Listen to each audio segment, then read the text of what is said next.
si on se faisait ce vieux bonhomme? Tu crois que cette cloche a quelque chose d'intéressant? Ah, c'est sûr, ces vieux ont toujours du fric sur eux. Eh ben alors on y va. Viens. Tu me manques tant, Mina chérie. Je n'arrive pas à t'oublier, c'est pas facile. Et aujourd'hui spécialement.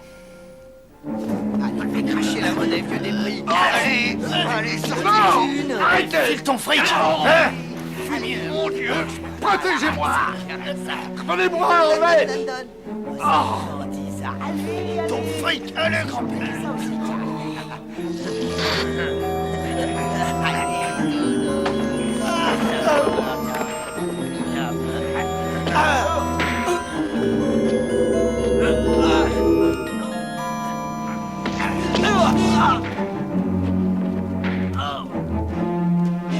Allez, cassons-nous. Ouais, voyou. S'attaquer à un homme de mon âge. Venez. Ah, mais merci. Doucement. Ah, merci, fiston. Ça va? Oui, oui.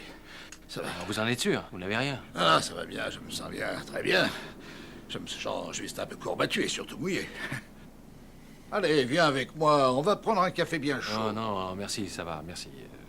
J'ai encore plein de choses à faire. Oh, allez, viens, t'as bien une minute pour venir boire un café avec moi, tu m'as quand même sauvé la vie. Ah, t'as peur de rien, papa, on se connaît même pas. Ça m'amuse. Comment ça? On se connaisse pas? Non, que tu m'appelles papa. Et non Pépé. Je déteste Pépé. J'ai l'impression qu'on me traite comme un vieux grand-père gâteux. Et ça me donne envie d'envoyer promener tout le monde. Alors que papa, c'est tellement plus sympathique. Je suis vieux jeu. Je suis vieux jeu pour certaines choses. Allez, viens, fiston, viens avec moi. On va bien trouver un endroit calme et confortable pour bavarder. Ça sera plus agréable. Ça nous permettra de faire connaissance. Après tout, tu m'as quand même sauvé la vie. Ah, je vous ai pas exactement sauvé la vie, j'ai sauvé votre argent, pas plus. Et d'autre part, je connais même pas votre nom. Gaspard. Connais-tu la signification de ce nom? Non. Eh bien, tu vois, nous avons déjà un sujet de conversation. Oh, allez, mais fiston. C'est là que tu habites? Oh, Je n'ai que du thé à vous proposer. parfait, parfait.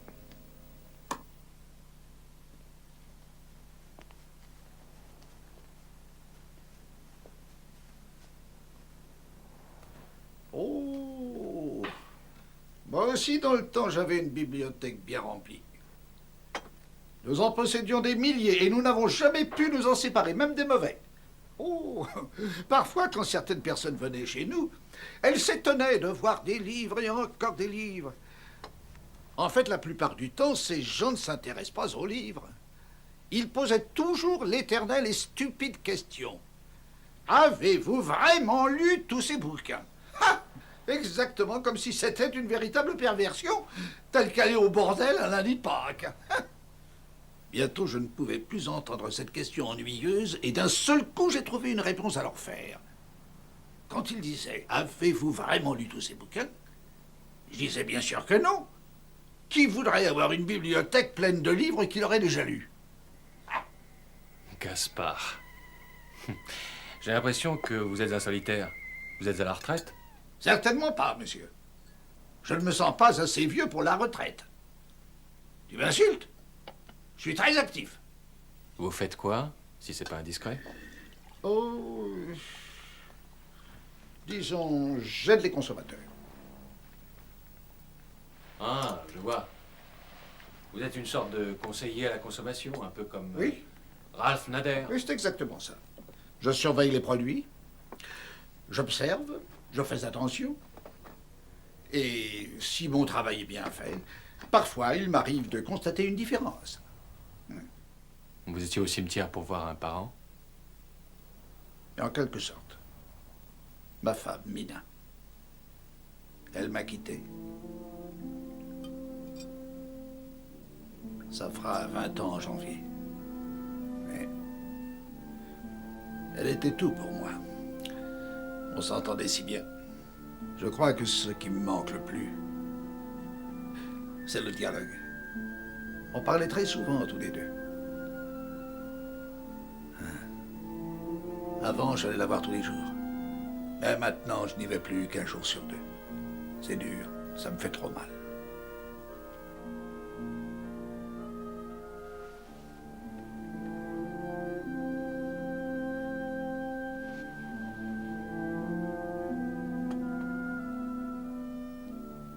Et toi, tu allais voir qui? Un copain.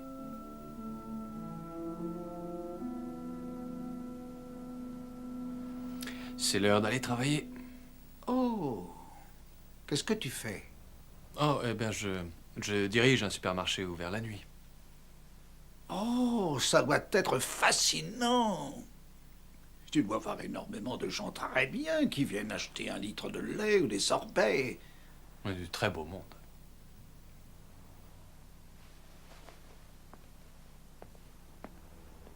J'aimerais te demander un service. Est-ce que je pourrais rester un peu ici? Si tu le permets. Ne crains rien, Billy. Je ne suis ni un voleur ni un dingue. Est-ce que tu me fais assez confiance pour que je reste chez toi? Je n'ai rien à voler. Je serai pas là avant 2 heures du matin, ou plus. Surtout refermé derrière moi. Je prends mes clés. Merci.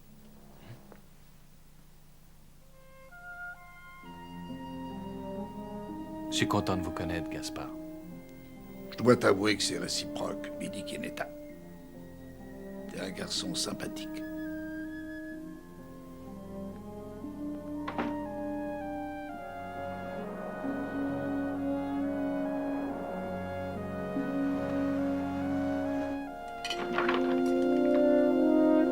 Allez, allez, entrez vite et sentez cette odeur. Sentez ce superbe gigot qui vous attend.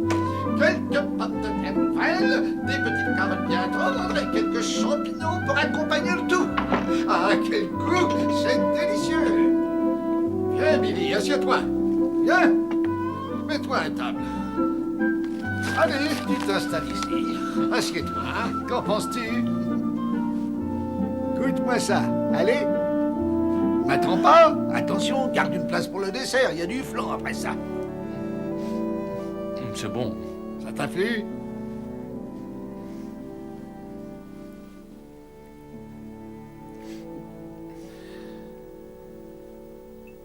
Je suis persuadé que vous n'avez pas d'appartement. Eh bien, c'est pas mon style de ne pas avoir de domicile, mais en ce moment, disons que je fais l'expérience de ce qu'on appelle la liberté. Si vous le souhaitez, installez-vous ici. Qu'en pensez-vous? Oh, ça c'est gentil, Billy, vraiment très très gentil. Merci. Je suis heureux de devenir ton ami. Je ne resterai pas très longtemps. Les médecins estiment que maintenant, je vais quitter ce monde. J'ai une chose à t'avouer. Je suis un peu effrayé à l'idée de mourir. Avoir quelqu'un avec qui parler va m'aider. C'est vrai, c'est un réconfort.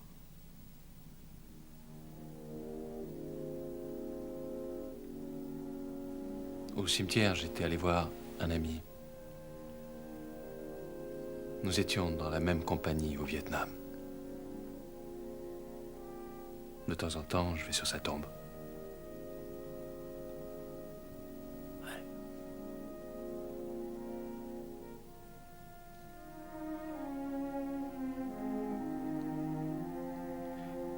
On pourrait regarder la télévision. C'est l'heure des informations. Ça nous changerait un peu les idées. Qu'en penses-tu? Aussi bien du côté des États-Unis que de l'Union soviétique, les deux pays suivent leur programme d'armement. Le déploiement des nouveaux missiles Vanga Shrike provoque un débat animé au Parlement grec. De nombreuses manifestations ont eu lieu un peu partout dans le monde, aux États-Unis, en Belgique, en Italie et au Portugal. Le secrétaire de la Défense...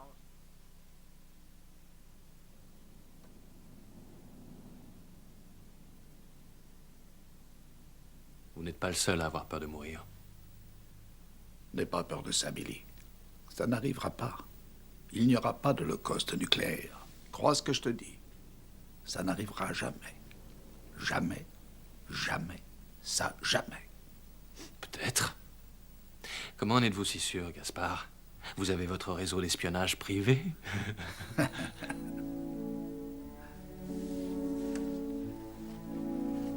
Ça ne risque pas d'arriver. Parce qu'il est seulement 11 heures. Oh, papa, j'ai une nouvelle à t'annoncer. Votre montre ne marche plus, il est plus de 4 heures. Non. Il n'est que 11 heures.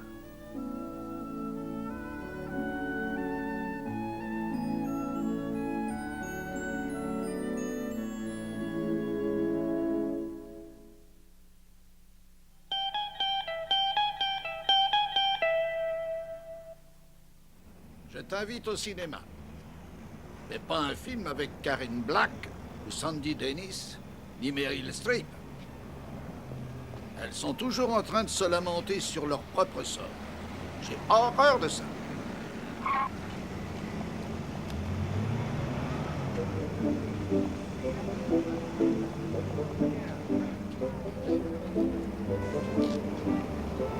Dites, je pense que vous avez perdu ça.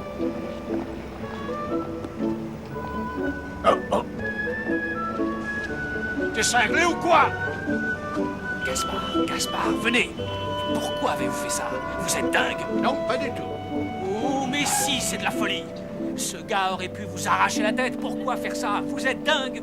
Je ne suis pas dingue. Je suis un homme responsable. Oh, il est responsable. Vous C'est entendez la vérité, responsable ah. de quoi, hein? De chaque personne qui va jeter son mégot sur le trottoir? Oui, je me sens responsable du monde, des déchets, de la pollution, de tous les produits chimiques que l'on balance chaque jour dans la mer. Je me sens responsable des cactus et des pommes d'api. Et aussi des haricots blancs alors que je ne les supporte pas. Je vais te dire quelque chose. Si tu me présentes un homme qui n'est pas menacé par un pistolet et qui arrive à manger des haricots blancs, alors t'auras devant toi un homme pervers. Mais de quoi est-ce que vous parlez? De mes responsabilités envers les chiens, les chats, les guapies, les sauterelles, et le président des États-Unis d'Amérique, et aussi envers le soleil. Mes responsabilités envers ta mère, parfaitement ta mère, envers les danseuses des casinos de Las Vegas, et aussi leur chorégraphe. Dites-moi, Gaspard, vous vous prenez pour Dieu, c'est ça? Ne blasphème pas, Billy. Bien sûr que je ne suis pas Dieu. Je me sens juste un vieil homme, mais en tant que tel, crois-moi, je dois être un homme responsable. D'accord. D'accord, je vais bien faire une exception pour Meryl Streep. Mais toi, tu achètes les pop-corn. D'accord?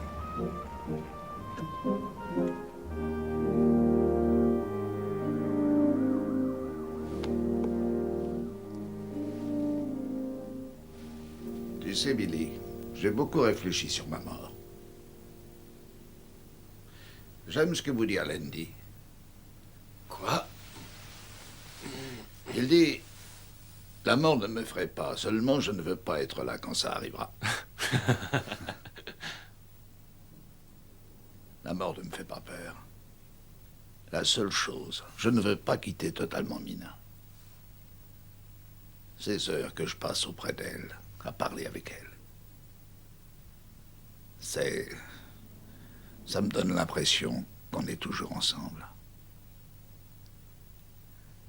Quand je mourrai, ce sera la fin de Mina. Elle mourra. Et pour l'éternité. Nous n'avons pas eu d'enfants. Et tous nos amis, ils ont disparu eux aussi. Nous leur avons survécu et nous restons seuls.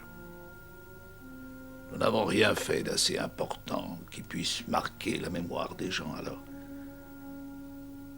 Ça sera notre faute. Ce n'est pas à moi que je pense, mais j'aimerais que quelqu'un se souvienne. Que quelqu'un pense à Mina.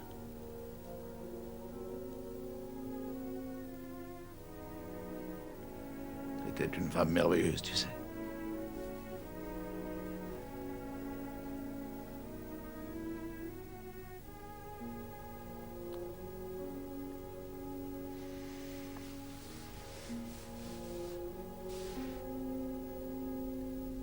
Racontez-moi, Mina. Et je me souviendrai pour vous. Merci.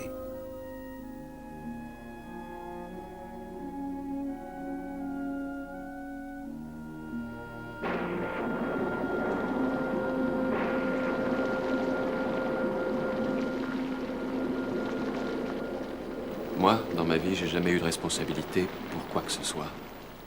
Ou qui que ce soit. J'ai toujours vécu seul. Tout seul, je sais pas pourquoi. Mais ça me gênait pas. C'est comme ça. C'était ma destinée.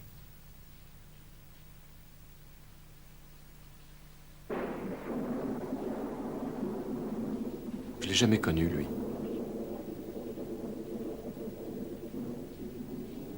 Nous défendions l'aéroport de Da Nang. Les Viet Cong préparaient une offensive qui démarrait de Quan Lai, une province située au sud de notre base. Les hommes de ma compagnie étaient chargés de protéger l'aéroport. Les Viet Cong nous envoyaient sans cesse des patrouilles qui nous mitraillaient. Chaque jour, un môme était tué. Parce qu'il retirait son casque une seconde. Une fin de juin. Il pleuvait. Il faisait froid.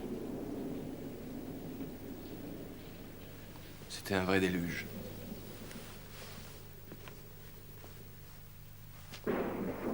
Il y avait de l'eau qui montait jusque-là. Les Viet Cong envoyaient des fusées éclairantes.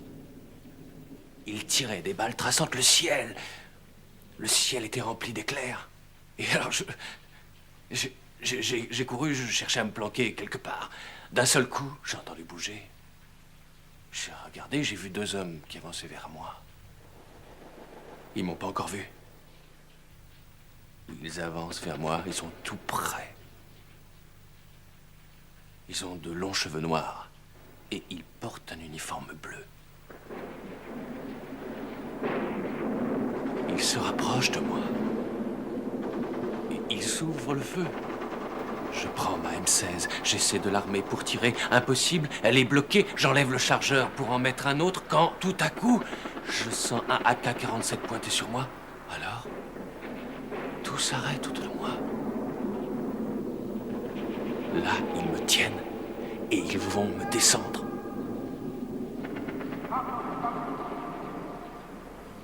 D'un seul coup, sortant de nulle part, je vois un homme qui court vers moi en poussant des cris, des hurlements, des hurlements.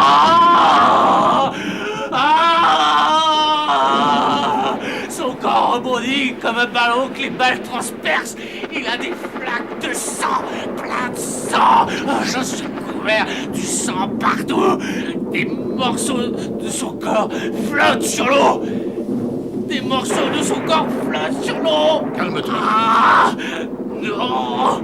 Ça va, Il Billy. flotte sur l'eau! Billy, Je Billy. connaissais pas ce type! Je Billy. connaissais même pas! Billy. J'ai jamais vu ce gars! Je connaissais pas! J'ai jamais vu! Je n'ai jamais parlé! Billy. Mais je l'avais aperçu dans le bureau, je connaissais même pas! Je connaissais pas, pour ainsi dire, je le connaissais presque pas! J'ai jamais eu l'occasion de le connaître! Il n'y avait pas de raison pour qu'il fasse ça pour moi! Aucune! Il savait pas si j'étais un bon gars ou une crapule ou une ordure! Pourquoi il a fait ça, hein? Les Viet Cong l'avait même pas vu. Ils pouvaient pas le voir. Jamais ils l'auraient tué. Mais ils l'ont tué. Et il est mort avant que je les descende. Il est mort. Mort.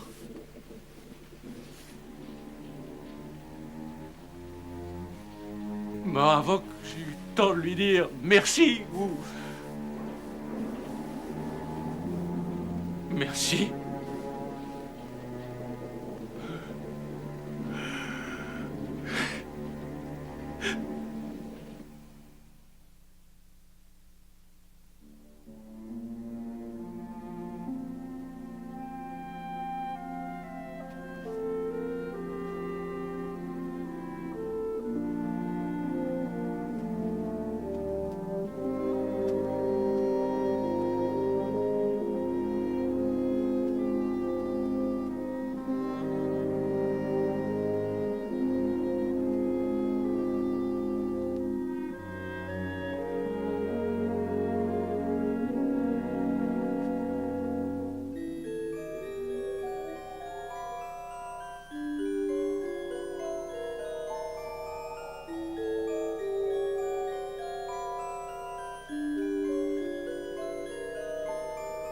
Billy,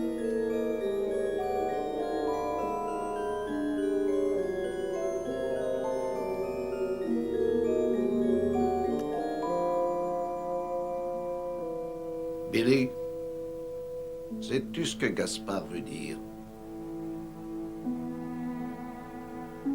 Te souviens-tu de ces 3 rois mages dans la Bible? Écoutez, je suis pas très branché sur ce qui est encens, myrrhe et toutes ces choses, d'accord? Je dois m'habiller. Il est temps que j'aille travailler. Gaspard signifie maître des trésors, gardien des secrets, paladin du palais. Je sais que tu dois aller travailler, mais voudrais-tu venir au cimetière avec moi demain? C'est important. Pourquoi? Parce que je pense que je vais mourir demain.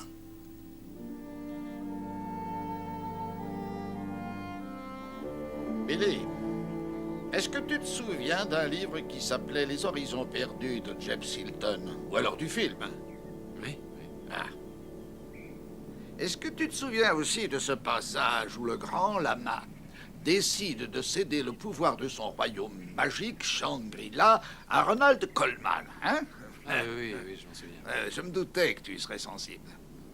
Alors, si tu te souviens de ça, je vais te raconter une histoire fascinante. En l'an 1582, le pape Grégory XIII décrète que toute la civilisation mondiale n'aura plus le droit d'utiliser l'ancien calendrier.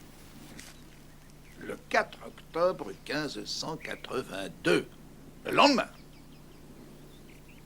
c'était le 15 octobre. 11 jours s'étaient évanouis dans le monde. Psst, c'est vrai. Pourquoi est-ce que le pape a fait ça? Qu'en penses-tu? Parce qu'il voulait s'intégrer à la réalité du monde, aux solstices et aux équinoxes, l'époque des plantations et des récoltes. Excellent, excellent. C'est la version de tous les bouquins d'histoire. Mais le pape a commis une erreur. Ce n'était pas 11 jours qu'il avait à rétablir. C'était 11 jours et 1 heure. Écoute-moi, Billy. Le pape n'est pas infaillible. Et cette heure s'est échappée pour bondir dans l'éternité. Une heure très particulière. Une heure qui ne pourra jamais être utilisée. Une heure qui ne pourra jamais sonner. Pourquoi ne devrait-elle jamais sonner? L'heure perdue ne doit jamais revenir.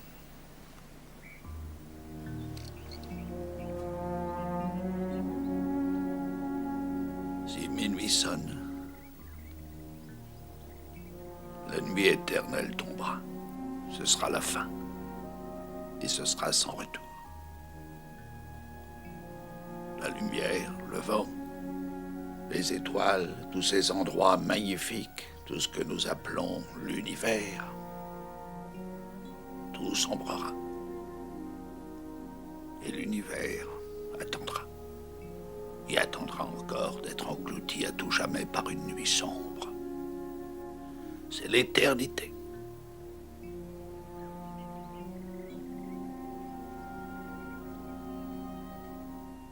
Il n'y aura plus rien, ni début, ni fin. Ce sera l'infini, le vide absolu. Je ne suis qu'un vieil homme, Billy, et je ne souhaite plus qu'une chose. J'aimerais tant passer ma dernière heure avec Mina. Je voudrais sacrifier tout l'univers, uniquement pour la voir encore une fois.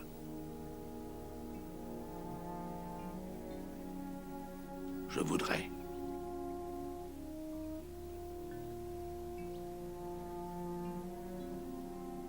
Si je meurs sans léguer ma montre à quelqu'un, elle se remettra en marche.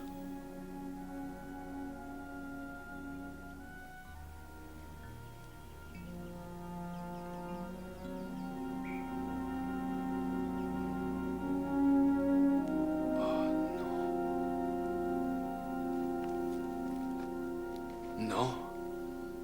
Pourquoi vous m'avez choisi? Pourquoi moi? Je ne suis pas un être particulier. Je ne suis pas quelqu'un comme vous, un paladin ou le dernier descendant d'un pape. Regardez-moi, monsieur, je suis rien qu'un gars qui travaille dans un supermarché. Je suis pas un acteur, un alcoolman. Je ne veux pas du royaume de Shangri-La. Non, je ne veux pas de vos responsabilités. J'ai jamais voulu de responsabilité. Tu as bien une responsabilité envers moi? Regarde-nous, Billy. On ne peut pas être plus différents. Tu m'as reçu comme si j'étais ton ami.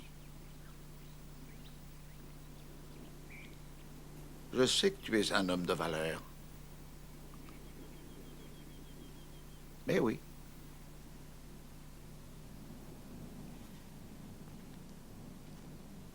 Je vais te demander un service. Juste un petit service. J'ai passé une bonne partie de mon existence à prendre soin de cette montre. J'aimerais que tu m'accordes 1 minute de cette heure. Juste 1 minute pour revoir Mina. La toucher. Et lui dire au revoir à tout jamais. Tu vas être le nouveau gardien de cette montre. Aussi, je m'adresse à toi. S'il te plaît. S'il te plaît. Laisse-moi voler 1 minute.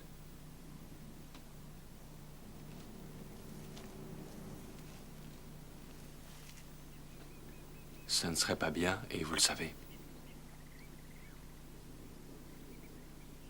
C'était le dernier test, Billy.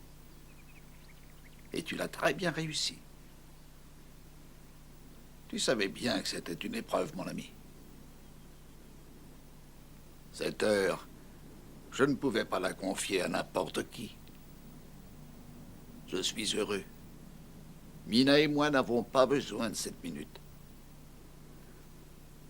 Mais si tu dois continuer pour moi, toi, tu en auras besoin. Maintenant, c'est l'heure des adieux.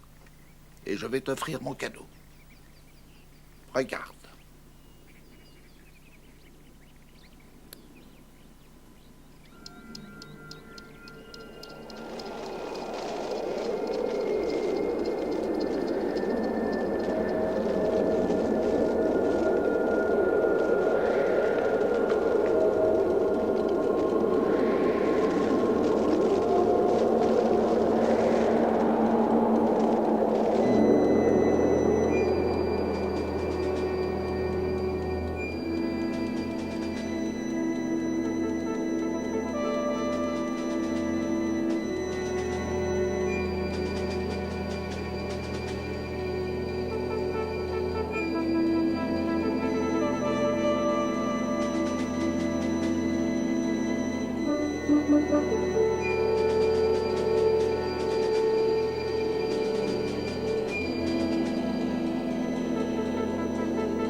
Oh, Seigneur.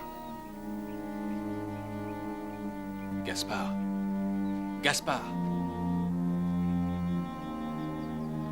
Vous l'avez entendu? Vous l'avez entendu? Il m'a tout pardonné. Il m'a laissé partir sans que je puisse lui faire mes excuses.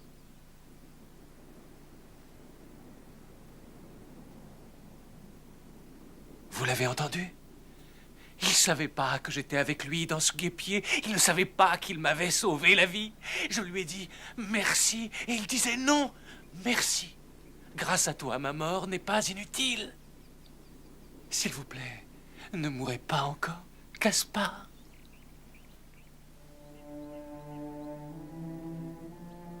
Puis-je transmettre tes amitiés à ma chère Mina?